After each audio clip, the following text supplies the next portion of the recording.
मेघा अपने परिवार के साथ एक बहुत ही खुशहाल जिंदगी बिता रही थी। उसकी सास गायत्री, पति धीरज और बेटा बिट्टू सब मेघा को जान से ज्यादा चाहते हैं। एक रात मेघा रसोई में सबकी पसंद का खाना तैयार करती है और डाइनिंग टेबल पर बर्तन सजाते हुए सबको आवाज लगाती है। अरे कहाँ रह गए सब, जल्दी आइए, खाना टेबल पर लग चुका है और धुआं छोड़ रहा है। धीरज जी, ऑफिस का काम बंद कीजिए, बहुत देर हो गई है। बिट्टू बेटा जल्दी आओ, हाथ मुंह धोकर बैठो, आज तुम्हारी पसंद की सब्जी बनी है। अगर खाना ठंडा हो गया तो फिर कोई ये मत कहना आज स्वाद नहीं आ रहा। चलिए जल्दी आइए सब। मेघा की आवाज सुनते ही पूरा परिवार चहकता हुआ वहां पहुंच जाता है। अरे वाह बहू, आज तो खुशबू इतनी लाजवाब आ रही है कि भूख 2 गुना बढ़ गई है। तूने मसाले ऐसे डाले कि पूरा घर महक रहा है। सच में तेरे हाथ का खाना खाकर जो सुकून मिलता है वो कहीं और नहीं है। मेघा तुम सच में कमाल हो। मुझे तो समझ में नहीं आता कि तुम इतने कम समय में इतना सारा और इतना स्वादिष्ट खाना कैसे बना लेती हो। और सबसे बड़ी बात यह है कि तुम हम सबकी पसंद नापसंद का इतना बारीक ध्यान रखती हो, जैसे तुम्हें सब पहले से पता हो। आप लोग भी ना बस मेरी तारीफों के पुल बांधने लगते हैं। आप सबकी पसंद का ध्यान मैं नहीं रखूंगी तो और कौन रखेगा। आखिर ये मेरा परिवार है और आप सबको खुश और तृप्त देखकर ही मुझे असली खुशी मिलती है। चलिए बातें छोड़िए, गर्मा गर्म रोटी खाइए। चलिए। मम्मी अब बातें बंद करो, जल्दी जल्दी मेरी थाली लगाओ। मुझे इतनी ज्यादा भूख लग रही है कि मैं बता भी नहीं सकता। आज तो मैं बहुत सारा खाना खाऊंगा। अरे हाँ बेटा, बैठो तो सही, मैं सबको खाना परोसती हूँ।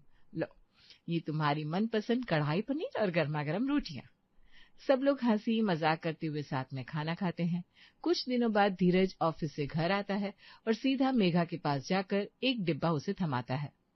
मेघा ये देखो, आज तुम्हारे लिए क्या खास तोहफा लाया हूं, इसे खोलकर देखो तो सही।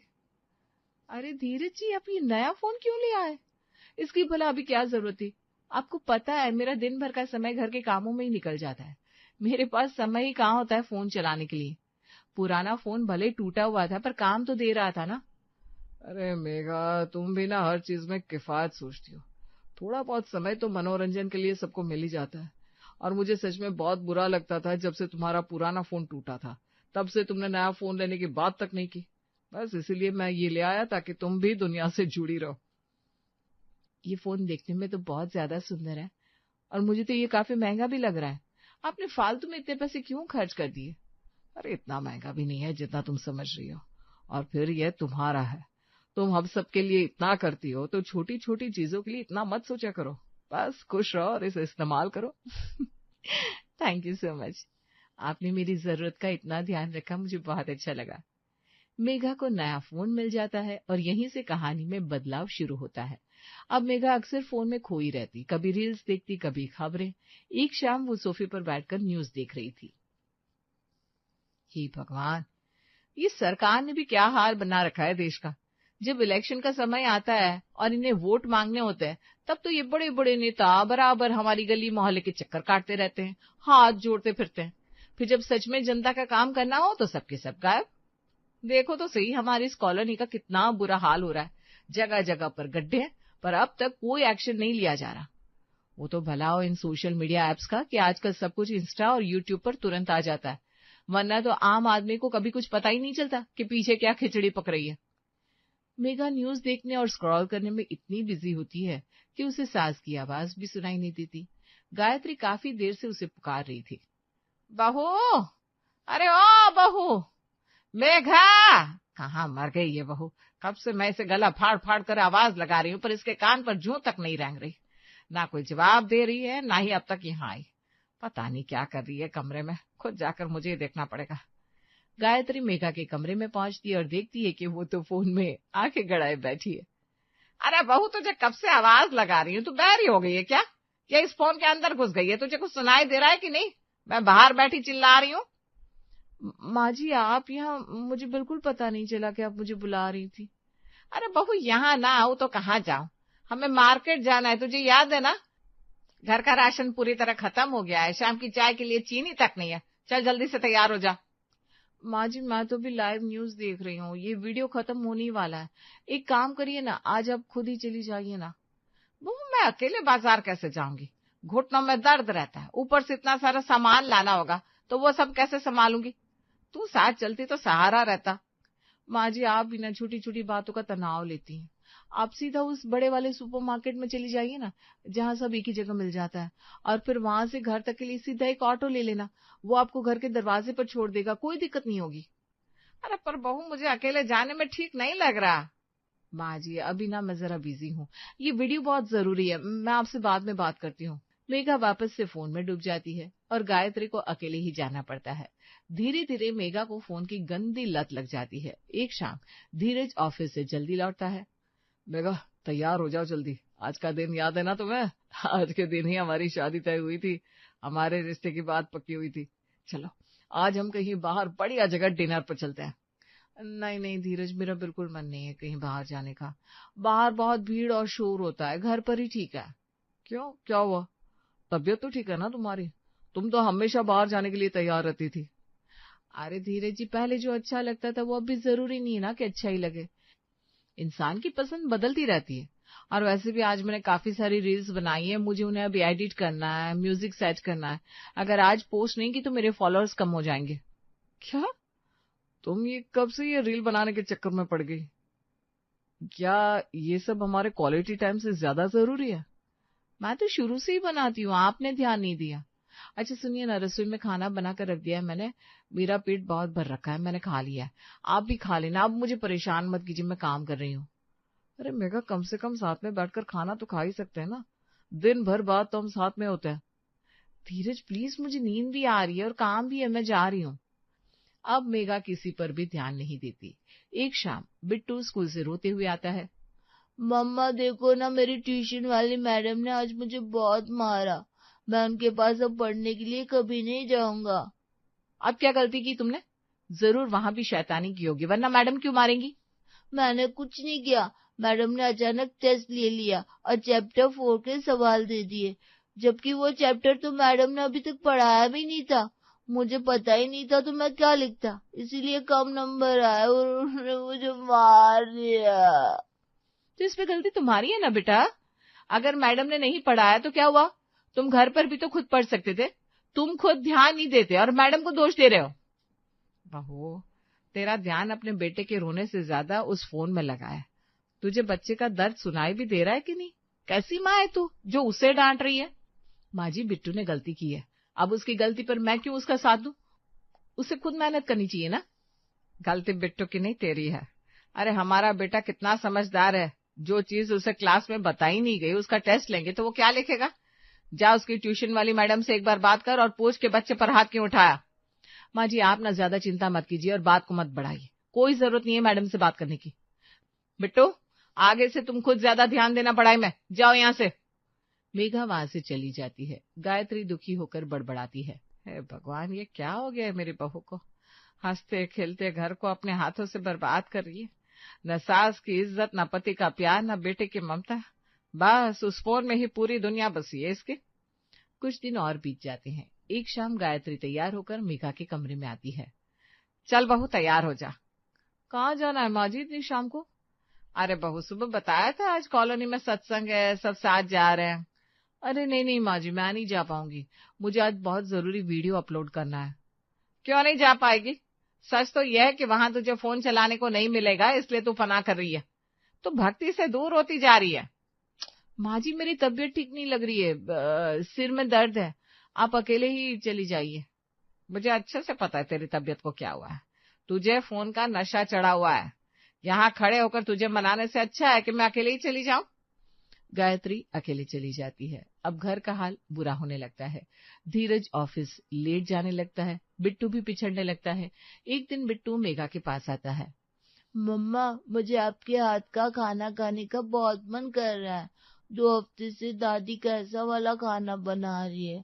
कल सुबह प्लीज मेरे लिए आलू के पराठे बनाओगी, मुझे बहुत पसंद है। हाँ ठीक है बेटा, तू जा सो जा, कल सुबह पक्का बना दूंगी। पर रात भर मेघा फोन चलाती रहती है और सुबह उसकी आंख ही नहीं खुलती।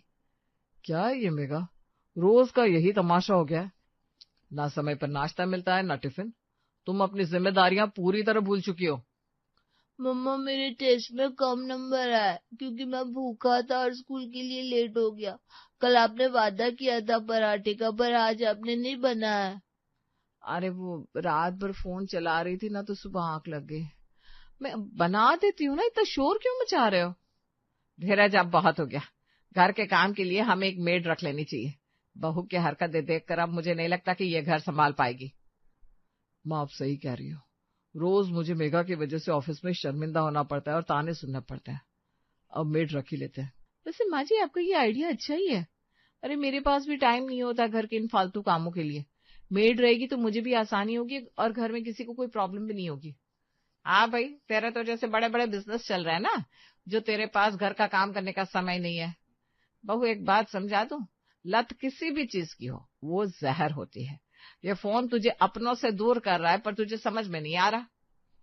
माची, आप में ना जरूरत से ज्यादा सोचती रहती है।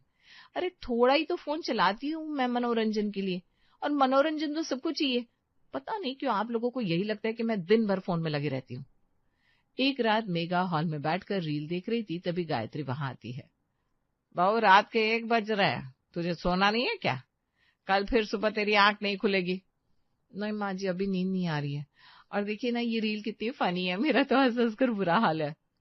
बहू, मेरी बात ध्यान से सुन। हाँ हाँ, बोलिए ना माँ जी, सुन रही हूँ, बोलिए। पहले ये फोन साइड में रख और फिर सुन। अच्छा बाबा, ठीक है। ये लो माँ जी, रख दिया। अब बोलिए, क्या कहना है? इतनी रात को क्या कहने आई आप? बहू, जब से तुझे इस फोन की लत लगी है ना, हमारे घर का माहौल ही बदल गया है। बिट्टू पर तू ध्यान नहीं देती, धीरज भी अब चुप चुप रहता है। तुझे शायद दिख नहीं रहा, पर ये सब हमारे परिवार के लिए बिल्कुल ठीक नहीं है। माँ जी, सब ठीक है, आप बस बात का बतंगड़ बना रही है। सबको अपना काम खुद करना आना चाहिए, इसमें गलत क्या है? ठीक है, पर तेरा समय अब हमारे लिए बचा ही नहीं, तो हमारे साथ बैठती तक नहीं, हमेशा बस उस फोन में घुसी रहती है। क्या हम उस फोन से भी कम कीमती है? माँ जी प्लीज, मुझे पता है कि आप घूम फिर कर मेरे फोन पर ही आएंगी। मैं कोई छोटी बच्ची नहीं हूँ जो मुझे कुछ समझ में ना आए। अब रात बहुत हो चुकी है, आप जाकर सो जाइए। अब गायत्री और बिट्टू भी मेघा को देख देख कर फोन की लत पाल लेते हैं। एक दिन मेघा को घर में सन्नाटा महसूस होता है। वो बिट्टू के कमरे में जाती है, जहां वो स्कूल यूनिफॉर्म में ही गेम खेल रहा था। फिर वो गायत्री के कमरे में जाती है। माँ जी, खाने में क्या बनाऊं आज? माँ जी, ओ माँ जी। अरे बहू, तुझे जो सही लगे बना ले, मुझसे क्या पूछ रही है? माँ जी, अब पहले तो बताती थी क्या बनाना है। अब तो सर्दी आ रही है, कितने ऑप्शंस हैं। आप इस फोन में क्यों लगी है? मेरी बात सुनिए ना। अरे बहू, ये फोन ना कमाल की चीज है। तुझे पता है, मेरी बचपन की सहेली शारदा, जो शादी के बाद बिछड़ गई थी, वो आज मुझे फेसबुक पर मिल गई। अब हम पुरानी बातें कर रहे हैं। अच्छा, ये तो अच्छी बात है माँ जी, पर थोड़ा घर पर भी ध्यान दीजिए ना। ओ, इतने साल तो मैंने ध्यान ही दिया है। अब तू देख ले, मुझे मेरी सहेली से बात करने दे।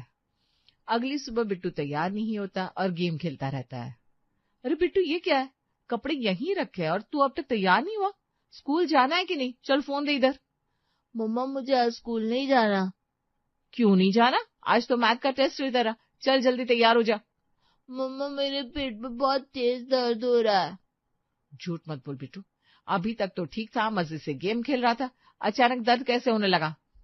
मम्मा, सच कह रहा हूँ, कल रात से ही हो रहा था, पर मैंने बताया नहीं। अब बर्दाश्त नहीं हो रहा। तो बेटा पहले क्यों नहीं बताया? चल तू आराम कर, मैं डॉक्टर से दवाई ले आऊंगी। मेघा बाहर जाती है और बिट्टू रजाई में फिर फोन निकाल लेता है। मम्मी को बेवकूफ बनाना कितना आसान है। अब मैं पूरा दिन गेम खेलूंगा। ऐसे ही कई दिन निकल जाते हैं। एक दिन मेघा बिट्टू को पकड़ लेती है। बिट्टू, आज ट्यूशन क्यों नहीं गया तू? मम्मा, वो मैडम घूमने गई है तो छुट्टी है। झूठ, अभी मैडम का फोन आया था, कह रही थी तू 3 दिन से नहीं आ रहा है, और वहां जाकर भी बस फोन चलाता है। ये सब कहाँ से सीख रहा है तू? बहू, ये कोई बाहर से सिखाने नहीं आएगा। बच्चा जो घर पर देखेगा वही तो सीखेगा। तूने ही तो ये रास्ता दिखाया उसे। माँ जी, अब कहना क्या चाहती हैं कि ये मेरी गलती है? हाँ बहू, तेरा ध्यान फोन पर था, तू उसे समय नहीं देती थी, तो उसने भी अपना सहारा फोन में ढूंढ लिया। तूने उसे नजरअंदाज किया तो उसने तुझसे झूठ बोलना शुरू कर दिया। माँ जी, अब बिल्कुल सही कह रही हैं। ये मुझसे क्या हो गया? मेरा हंसता खेलता परिवार मैंने खुद बर्बाद कर दिया। मुझे फोन की ऐसी लत लगी कि मुझे अपना बच्चा और घर नहीं दिखा। पर अब और नहीं, अब मैं आप सबका पूरा ध्यान रखूंगी और इस लत को छोड़ दूंगी।